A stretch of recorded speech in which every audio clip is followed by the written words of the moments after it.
امیر علیہ السلام کی بارگاہ میں شعر پیش کر رہا ہوں، سماعت کیجیے گا حضور۔ شراب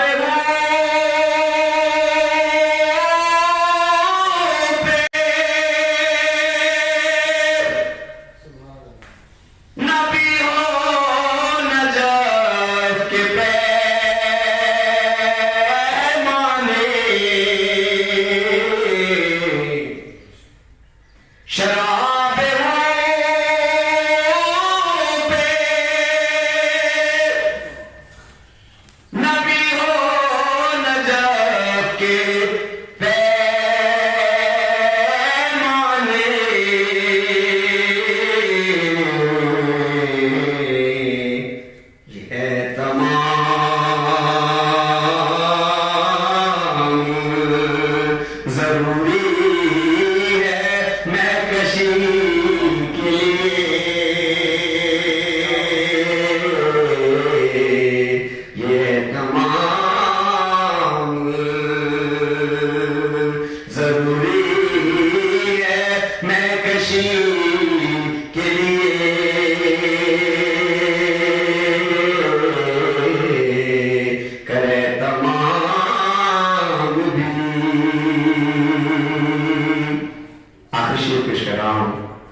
مجھے مدینہ شریف کی بار بار زیارت نصیب فرمائے. سماعت کیجیے گا.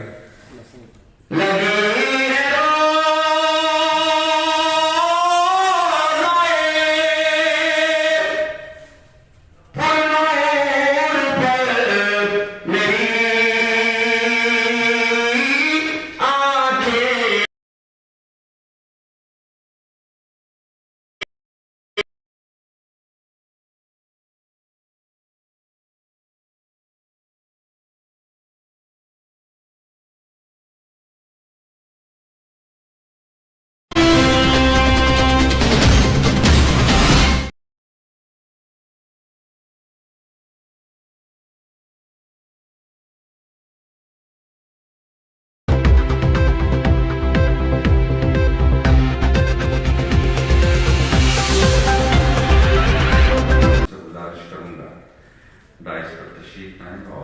سیرت النبی صلی اللہ علیہ وآلہ وسلم اور حالات حاضرہ کے موضوع پر اپنے خیالات عطا کریں. جناب ڈاکٹر زاہد قاسمی.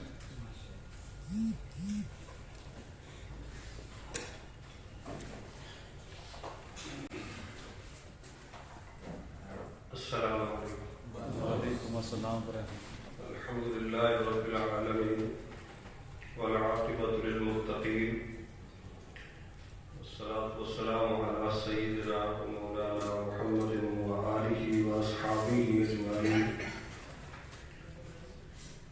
اما بعد فاعوذ باللہ من الشیطان الرجیم. بسم اللہ الرحمن الرحیم. لقد كان لكم في رسول الله أسوة حسنة لمن كان يرجو الله واليوم الآخر وذكر الله كثيرا. وقال النبي صلى الله عليه وسلم لا يؤمن أحدكم حتى تكون هواه تبعا لما جئت به. صدق الله العظيم وصدق رسوله النبي الكريم. اللهم صل على سيدنا ومولانا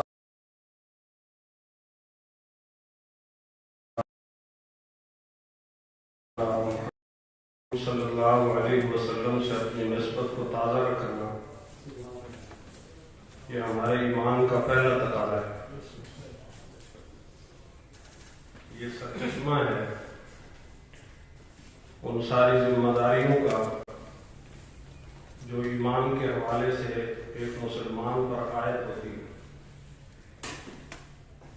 اس لیے ایسی محفلوں کو منعقد کرنا، ان میں شریک ہونا، یہ ایمان کی پہلی چیز ہے. اللہ پاک قبول فرمائے.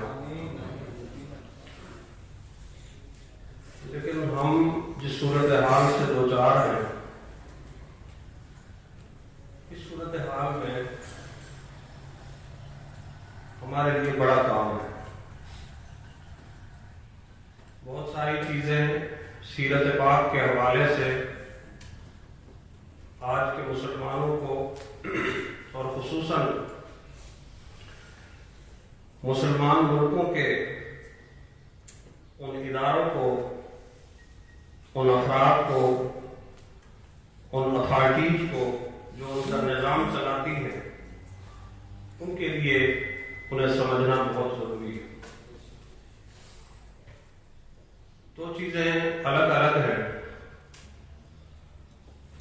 ہماری مذہبی موجودہ روایت ایسی ہے، بن گئی کہ ہمارا خطیب وہ اسٹیج پر بہت ساری چیزیں جوش اور جذبے کے تحت کہہ جاتے ہیں. معنی کیا ہے، مطلب کیا ہے، تقاضا کیا ہے، اس کا موقع نہ خطیب کو ہے، نہ اس کا موقع سننے والوں کو ہے. نہ ہمارے ہاں ایسا کوئی فورم عمومی طور پر مہیا رکھا جاتا ہے کہ جس پر ہم جمع ہو کر جو چیزیں ہم کہتے رہتے ہیں، دہراتے رہتے ہیں، ان پر غور و فکر کا بھی کچھ کام ہم کر سکیں. جو آیت کریمہ میں نے تلاوت کی سورہ احزاب کی، اس کا ترجمہ یہ ہے کہ یہ بات طے ہے، پکی ہے، بالکل مبنی پر حقیقت ہے کہ تمہارے لیے جناب رسول اللہ صلی اللہ علیہ وسلم کی زندگی میں بہت اچھا نمونہ موجود ہے، اور پھر اللہ پاک نے بطور خاص وضاحت فرمائی کہ تم میں سے ان کے لیے جن کے غور و فکر اور سرگرمیوں کا محور مرکز اللہ پاک کی ذات ہے، لمن کان یرجو اللہ، جن کا مرکز امید اللہ ہے اور آخرت کا دل ہے، اور جو اللہ تعالیٰ کو کثرت سے یاد کرتے ہیں، ان کے لیے۔ اب اسوہ کیا ہے؟ دیکھیں یہ بہت بڑا المیہ ہے۔ جب بھی کوئی مذہب آتا ہے وہ انسانوں کے لیے آتا ہے، اور مذہب جو کچھ پیش کرتا ہے وہ انسانی طبیعت اور فطرت کا عین تقاضا ہوتا ہے کہ دو چیزیں آپس میں جڑی ہوئی ہیں۔ ایک آدمی دعویٰ کرے کہ میں انسانوں کا معالج ہوں، ان کی بیماریوں کا علاج کرتا ہوں، اور اس بیچارے کو انسانی جسم کی ساخت کا اور اس کے اعضاء کا اور ان کے کام کرنے کے طریقے کا، ان کے مزاج کا ہی پتہ نہ ہو تو وہ خاک معالج ہوگا، وہ تو نیم حکیم خطرہ جان ہوگا۔ ہماری مذہبی روایت تو اس طرح کی بن گئی، ہم مذہب پڑھتے ہیں، مذہب سنتے ہیں، ہم بہت ساری اس حوالے سے خوش فہمیوں میں مست ہیں، چلے جا رہے ہیں۔ ہمارے مذہب کے ساتھ انسان اور انسانی سوسائٹی کا مطالعہ ہو رہی ہے۔ بھلا آج کا کوئی مذہبی نمائندہ، آج کا کوئی مذہبی مفکر، آج کا کوئی مذہبی لٹریچر اور نصاب اگر اس کو انسان اور انسانی سوسائٹی کے مطالعے سے کاٹ دیا جائے تو کیا رہنمائی فراہم کرے؟ ہم وقت گزار سکتے ہیں، دفع وقتی کر سکتے ہیں، ہم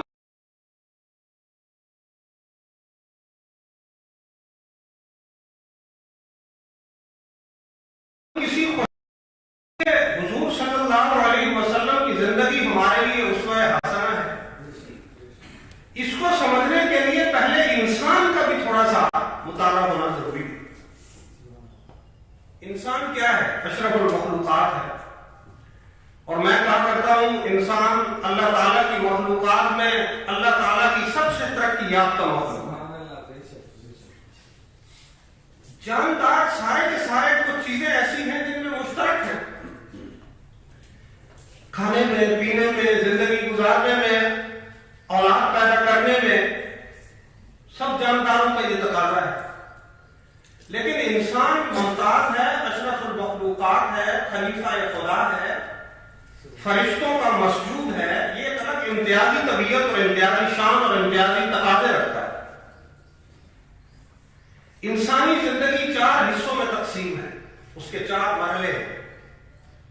ایک انسان کی وہ زندگی ہے جس کو ہمارے مفکرین نے کہا یہ دیہات کی زندگی ہے، پہلا درجہ ہے انسانی سماج۔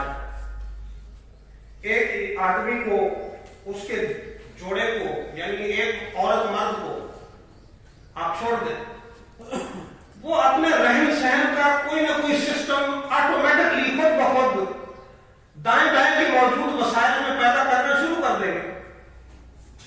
وہ کوئی چھپر بنا لیں گے، وہ ہوا سے، سردی سے، گرمی سے بچنے کے لیے کوئی لکڑیاں کھڑی کر کے جو بھی چیز، پتے مہیا ہے، جو بھی مہیا ہے وہ بنا لیں۔ ایک تمدن کی بنیاد انسان جہاں رہتا ہے سو رکھ دیتا ہے۔ اب 2 انسان یہاں ہیں، ایک جوڑا وہاں ہے، ایک جوڑا وہاں ہے، ایک وہاں ہے، آپ جس کے پاس چلے جائیں گے صاف ظاہر ہے انہوں نے اپنے شب و روز گزارنے کا، اپنی ضروریات کو پورا کرنے کا کوئی نہ کوئی نظام کوئی ابتدائی درجے میں ضرور پیدا کر لیا۔ اگلا درجہ شہری زندگی کا ہوتا ہے کہ جب اس طرح انسان آباد ہو جاتے ہیں، ان کی ضروریات وہ